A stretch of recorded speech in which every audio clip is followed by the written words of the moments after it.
मान लीजिए आपकी उम्र अभी 30 साल है। पिछले 6 साल आपने ईमानदारी से नौकरी की। ईपीएफ में 4.2 लाख रुपए जमा हो गए। एक दिन जॉब बदली। एचआर ने पूछा, सर ईपीएफ सेटलमेंट चाहिए? आपने सोचा, हाँ, पैसे क्यों वहां पड़े रहें? फॉर्म भरा, पैसे आए, एक ट्रिप गई, कुछ ईएमआई भरी और कुछ हफ्तों में वो 4.2 लाख रुपए गायब। अब एक कैलकुलेशन, वो 4.2 लाख रुपए अगर आपने नहीं निकाले होते और ईपीएफ में 8.25% की दर से कंपाउंड होते रहते अगले 30 साल तक, यानी जब आप 60 के होते तो वो बन जाते 1.4 करोड़ रुपए से ज्यादा, 1 करोड़ से ऊपर, सिर्फ इसीलिए कि आपने एक बार एक बटन दबाया। और सबसे अनकंफर्टेबल बात, आपको पता भी नहीं चला। यह वीडियो है उन 7 गलतियों के बारे में जो इंडिया में करोड़ों लोग ईपीएफ और पीपीएफ के साथ करते हैं। इनमें से कुछ गलतियां ऑब्वियस हैं, कुछ इतनी सटल हैं कि फाइनेंस एक्सपर्ट्स भी मिस कर जाते हैं, लेकिन इनकी कीमत करोड़ में है। पहले थोड़ा context. EPF, employee provident fund, हर सैलरीड एम्प्लॉई का mandatory retirement account. PPF, public provident fund, government backed, guaranteed return, completely tax free, दोनों मिलकर इंडिया का सबसे पावरफुल और सबसे अंडरयूज्ड वेल्थ बिल्डिंग टूल हैं। ईपीएफओ के अनुसार 2023-24 में करीब 7.4 करोड़ एक्टिव ईपीएफ मेंबर्स हैं। 7.4 करोड़ लोग, लेकिन इनमें से कितने ईपीएफ को समझकर यूज करते हैं? शायद 10%, शायद उससे भी कम। बाकी या तो इग्नोर करते हैं या जब जरूरत पड़ी निकाल लिया। ईपीएफ और पीपीएफ कंपाउंडिंग का वो स्लो बर्निंग फायदा देते हैं जो 20 से 30 साल में एक्सपोनेंशियल बन जाता है, लेकिन हम उसे रुकने नहीं देते। तो चलिए शुरू करते हैं गलती नंबर 1 से। गलती नंबर 1, जॉब चेंज पर ईपीएफ विड्रॉ करना। इमेजिन करिए आपके सामने एक मशीन है। वो मशीन हर 8 से 9 साल में आपके पैसे को डबल कर देती है, बिना शोर के, बिना एफर्ट के, चुपचाप।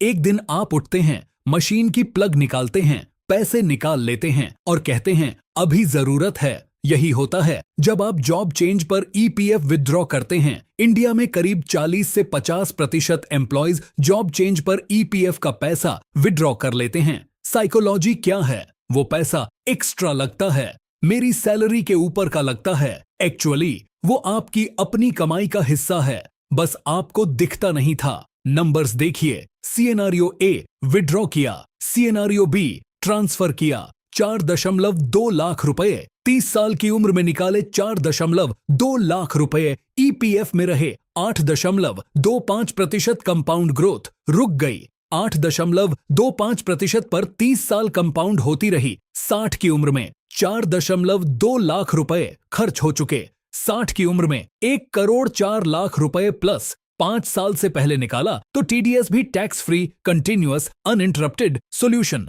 जॉब बदलो, ईपीएफ मत निकालो, ट्रांसफर करो। ईपीएफओ का यूएएन, यूनिवर्सल अकाउंट नंबर, इसीलिए बना है ईपीएफओ पोर्टल epfindia.gov।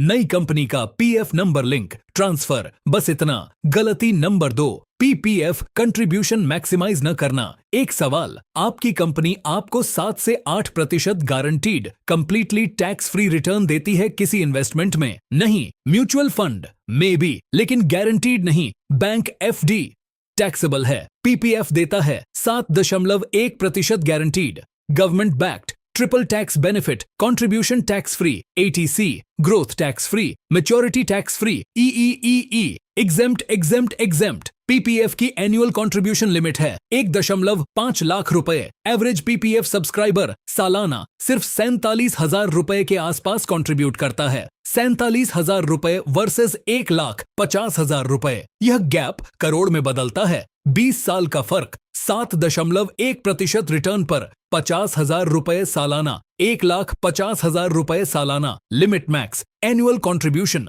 50,000 रुपए। एनुअल कंट्रीब्यूशन 1,50,000 रुपए। 20 साल बाद कॉर्पस लगभग 26 लाख रुपए। 20 साल बाद कॉर्पस लगभग 63 लाख रुपए। टैक्स सेव्ड, कम टैक्स सेव्ड ज्यादा। 8 शून्य C fully utilised. Retirement gap, large फर्क 37 लाख रुपए प्लस कंप्लीटली टैक्स फ्री। यार 1.5 लाख रुपए एक साथ कहां से आएंगे? पीपीएफ में मंथली कंट्रीब्यूशन मैंडेटरी नहीं है, बोनस आया, अरियर्स मिले, किसी इन्वेस्टमेंट में रिटर्न आया, सीधे पीपीएफ में डाल दो, एनुअल लिमिट हिट करो, बाकी काम पीपीएफ खुद करेगा। और इसमें एक टाइमिंग ट्रिक भी है जो अगली गलती में है। गलती नंबर 3, पीपीएफ डिपॉजिट की टाइमिंग।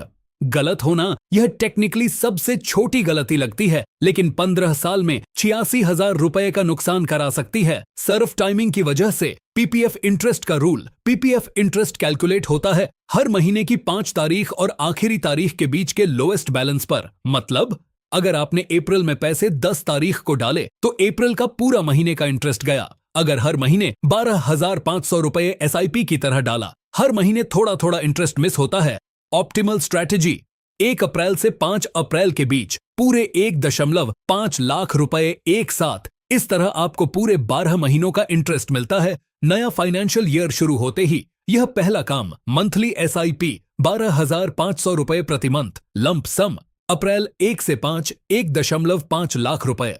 हर महीने डिपॉजिट, साल में एक बार डिपॉजिट, 5 तारीख के बाद हर महीने इंटरेस्ट मिस, पूरे 12 महीने इंटरेस्ट मिलता है। 15 साल में कॉर्पस एक्स, 15 साल में कॉर्पस एक्स प्लस 86,000 रुपए कन्वीनियंट लगती है, फाइनेंशियली ऑप्टिमल है। 86,000 रुपए सिर्फ डिपॉजिट की टाइमिंग से। अप्रैल रिमाइंडर अभी सेट करिए कैलेंडर में अभी। गलती number 4, multiple inactive EPF accounts रखना। आईपीएफओ के पास कितने इनोऑपरेटिव अकाउंट्स हैं जानते हैं? करीब 3 करोड़ से ज्यादा। 3 करोड़ अकाउंट्स, अरबों रुपए सो रहे हैं। इनऑपरेटिव अकाउंट होता क्या है? 3 साल तक कोई कंट्रीब्यूशन नहीं हुआ तो ईपीएफओ उस अकाउंट को इनऑपरेटिव मार्क कर देता है। इंटरेस्ट तो मिलता है लेकिन ट्रैक करना मुश्किल हो जाता है। और असली प्रॉब्लम, जितने ज्यादा अकाउंट्स उतना ज्यादा विथड्रॉ करने का टेम्पटेशन। पुराने अकाउंट में पैसे हैं, वो तो वैसे भी थे, निकाल लेते हैं। यही साइकोलॉजी है जो कंपाउंडिंग को ब्रेक कर देती है। Solution 3 steps. स्टेप 1, ipfindia.gov.in पर जाइए। स्टेप 2, अपना यूएएन एक्टिवेट करिए। स्टेप 3, सभी पुराने पीएफ अकाउंट्स यूएएन से लिंक करके एक में ट्रांसफर करिए। एक अकाउंट, एक ट्रैक, टेम्पटेशन कम, कंपाउंडिंग इंटैक्ट। गलती नंबर 5, वीपीएफ को इग्नोर करना। यह वो गलती है जो हाई अर्नर्स सबसे ज्यादा करते हैं और इसकी कीमत 74 लाख रुपए तक हो सकती है। VPF, voluntary provident fund, same EPF account, same 8.25% interest, same tax benefits, लेकिन आप अपनी सैलरी का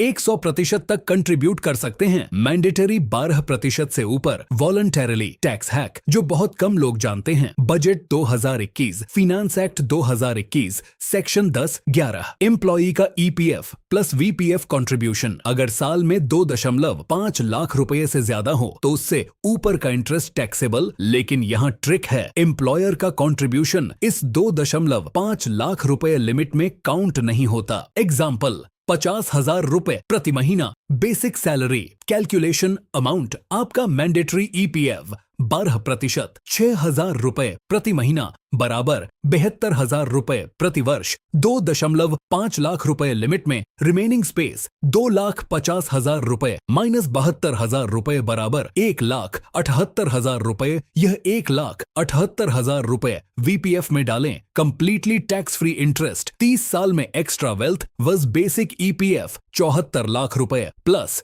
टैक्स फ्री 74 लाख रुपए एक्स्ट्रा 8.25% गारंटीड। मार्केट रिस्क नहीं, वॉलेटिलिटी नहीं, बस एचआर को एक ईमेल करनी है, वीपीएफ एनरोलमेंट फॉर्म भरना है 74 लाख रुपए के लिए। एक ईमेल। गलती नंबर 6, पीपीएफ 15 साल बाद बंद कर देना। पीपीएफ की मेच्योरिटी 15 साल है। 15 साल बाद क्या करते हैं ज्यादातर लोग? निकाल लेते हैं। 40 लाख रुपए मिले, गुड सेलिब्रेशन। लेकिन रुकिए, पीपीएफ रूल्स। रूल 9(3), पीपीएफ को 5-5 साल के ब्लॉक्स में इंडेफिनिटली एक्सटेंड किया जा सकता है। नया कंट्रीब्यूशन करो या मत करो, वो कॉर्पस 7.1% टैक्स फ्री रेट पर कंपाउंड होता रहेगा। पीपीएफ में 10 साल और रखें, निकालकर डेट म्यूचुअल फंड में 40 लाख रुपए, बिना नया पैसा डाले 40 लाख रुपए। डेट फंड में 7.1% टैक्स फ्री कंपाउंडिंग, लगभग 7.5% रिटर्न। लेकिन एलटीसीजी टैक्सेबल टैक्स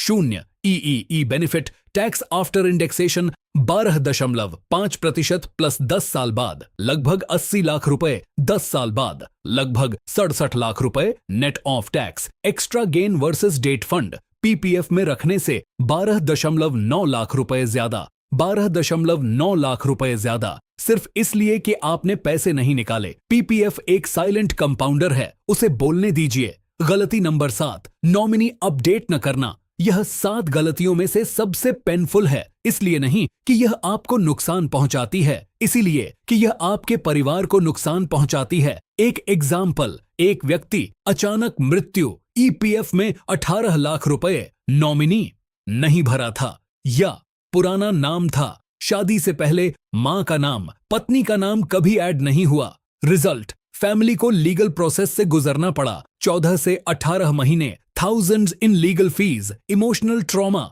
अलग हजारों करोड़ रुपए ऐसे ईपीएफ/पीपीएफ क्लेम्स में स्टक हैं जहां नॉमिनी अनक्लियर या एब्सेंट है। फिक्स करने में 10 मिनट लगते हैं। ईपीएफ के लिए EPFO portal, log in with UAN, manage tab, E nomination, update. PPF के लिए जिस पोस्ट ऑफिस या बैंक में अकाउंट है, फॉर्म जी भरकर जमा करें। यह चेक करें नाम सही है, शादी के बाद स्पाउस का नाम ऐड हुआ, स्पेलिंग सही है। 10 मिनट की देरी, 18 महीने की तकलीफ आपके परिवार के लिए। Weekend action plan. ठीक है, 7 गलतियां हो गईं। अब बात करते हैं सॉल्यूशन की। शनिवार सुबह ईपीएफओ पोर्टल खोलिए, यूएएन एक्टिवेट करिए, सभी पुराने आईपीएफ अकाउंट्स को ट्रांसफर करिए एक में, नॉमिनी डिटेल्स अपडेट करिए, ईपीएफ और पीएफ दोनों में। शनिवार दोपहर कैलेंडर में रिमाइंडर सेट करिए, अप्रैल 1 से 5 पीपीएफ लंप सम डिपॉजिट। पीपीएफ अकाउंट का लास्ट बैलेंस चेक करिए, 1.5 लाख रुपए लिमिट तक कितना बाकी। सोमवार एचआर को ईमेल करिए, वीपीएफ एनरोलमेंट के बारे में मैक्सिमाइज करिए। 2.5 लाख रुपए की टैक्स फ्री लिमिट, हमेशा के लिए रूल। अगली जॉब चेंज पर ईपीएफ का पैसा विड्रॉ नहीं करना है, ट्रांसफर करना है। कंक्लूजन, ईपीएफ और पीपीएफ बनाए गए थे एक स्पेसिफिक पर्पस के लिए, रिटायरमेंट सिक्योरिटी, एक ऐसा फंड जिसे आप छूते नहीं, जो ग्रो करता रहता है चुपचाप। लेकिन हम एक ऐसी जनरेशन हैं जिसे इंस्टेंट ग्रेटिफिकेशन की आदत है। जॉब बदली, पैसे निकालो, पीपीएफ भरी, जरूरत है तो निकालो। 15 साल हो गए, बंद करो। कंपाउंडिंग पेशेंस मांगता है और पेशेंस की सबसे बड़ी दुश्मन एक्सेसिबिलिटी है। आपके ईपीएफ और पीपीएफ में शायद आज भी लाखों रुपए हैं, उन लाखों में से करोड़ बन सकते हैं, बशर्ते आप उन्हें रुकने दें। एक सवाल आपसे, क्या आपने कभी ईपीएफ जॉब चेंज पर विड्रॉ किया है, या पीपीएफ में अप्रैल की टाइमिंग कभी मिस हुई, या कोई ऐसी गलती जो आपको बाद में पता चली? कमेंट में जरूर बताइए। और अगर यह वीडियो आपको यूजफुल लगी तो इसे उन लोगों के साथ शेयर करिए जो अभी अभी नौकरी शुरू कर रहे हैं, क्योंकि यह गलतियां 22 से 23 साल की उम्र में होती हैं और उनकी कीमत 60 साल की उम्र में चुकानी पड़ती है।